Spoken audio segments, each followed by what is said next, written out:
Who's good, potatoes? Spin the Leak here, and I just finished the 2010 edition of I Spit on Your Grave. Props to Sarah Butler and everyone else in this movie who got fucked with a gun. That takes a serious psychological effect. I mean, most thing that viewers and reviewers like myself typically don't think about is the stress that goes behind the performance. And that is something that will be fucking haunting. A perfect example of, duress while making a film and the lasting effects would be in The Shining. I love that movie, but I refuse to review it specifically because of the stress the leading female lead went through. That the main female lead went through. Thanks to Kubrick and his methods. Honestly, the torture she endured on set is probably the main reason that she became a very active feminist, and honestly, I don't fucking blame her. That if you are unfamiliar with the methods Kubrick used to try to get the best performance out of her possible, look it up. Honestly, with the amount of torture that much of the cast, especially her, endured on set, I cannot give that movie a fair review, and I refuse to review it on this channel because I will give it the lowest possible score I can, specifically because of that. Now, this movie was entertaining, creative. I know I started going on a tangent about The Shining, but that's only because of all of the mental duress that the cast had to be under in order to film this. This is full of a lot of very dark, very tense, and just straight up fucked moments. Every actor in this movie had to put themselves in a very horrific psychological place to be able to perform as needed. And my hat is off to them for this. This is fantastic. Whenever it started off, I felt that it didn't quite compare to the original. But as the movie went along, I saw it shoot straight past it. The creativity, the acting, the chemistry between characters, it was all there. The shots, every single shocking moment. It was just mind-blowing. This has everything that the other movie was lacking. And the other movie definitely has what this movie was lacking in a few aspects. But here's the thing. This film didn't need it. This time around, Jennifer Hills really didn't make a lot of the same mistakes that were made in the first movie, but at the same time she did. The only thing she had to defend herself with was a little bit of mace. She refused to admit that she was alone in the cabin, except for in front of a police officer. She would constantly say things like she was calling the cops, or that the cops had already been called. She swore up and down that someone was coming, that her boyfriend was on the way. She did everything possible she could to try to scare off her attackers. And the way she got back at them, each individual person, it was fucking amazing.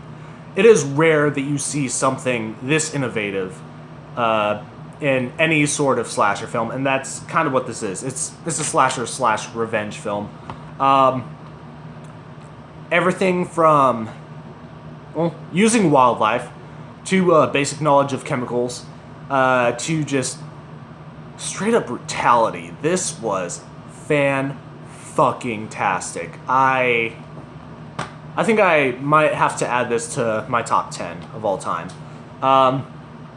It may make the cut, may not, I don't know. Maybe I'll present a video with my top 10 movies of all time at some point in the future, but that's going to be a while off. I am trying to get through my entire collection in movie reviews before I start doing any big listings. If there are any setbacks to this movie, I would have to say how quickly it escalated and how much time between the actual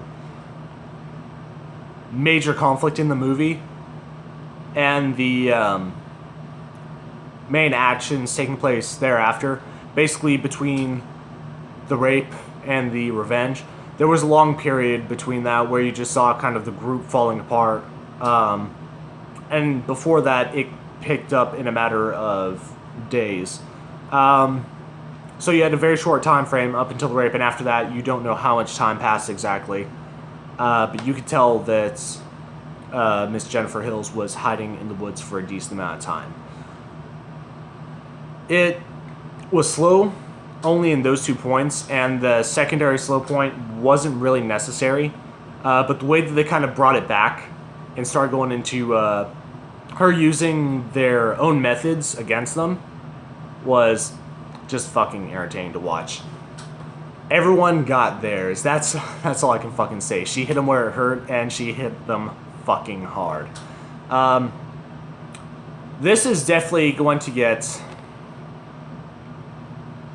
Honestly, with the quality, creativity, and the duress that the actors, without a doubt, had to fucking go through in order to nail these parts, I have to give the performance and movie overall an amazing 4.5 potatoes. The only reason it's not 5 is honestly because it's a remake, and because some points could have been improved upon by a little more detail. Some could have been improved upon by subtracting some detail. Some parts can be overdone, others have to be cut short. One thing that they definitely could have dragged out and added more depth to in order to make this movie shocking would have been the rape scene, unfortunately. Honestly, some point in the future, I like to see a very dedicated group go straight for a full X-rated version to show the most in-depth, horrific standpoint on this that they possibly could. Make a movie that is truly shocking and that will remain shocking for a very long time. That is something I would love to see, but that's going to be a long ways off, and let me tell you, in order to get in the mindset of that, most of the cast and crew won't really survive that. I mean, there's a big difference when it comes to acting between just, reading your lines and actually showing the emotion. There's a big difference between pretending to be something and actually becoming something.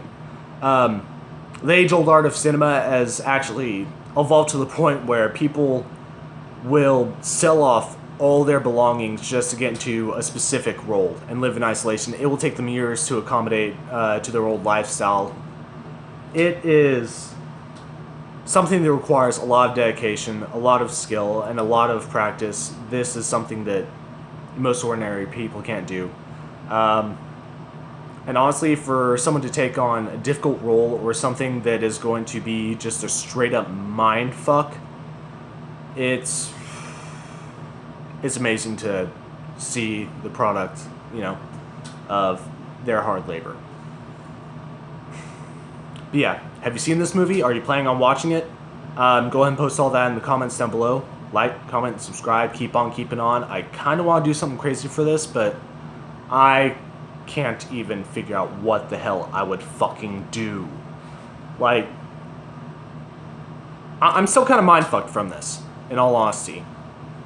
I'm about to rewatch this a couple of times. This was, I'm going to end up showing this movie to people. I can't deny that. People are going to come over and be like, hey, who wants to see something fucked?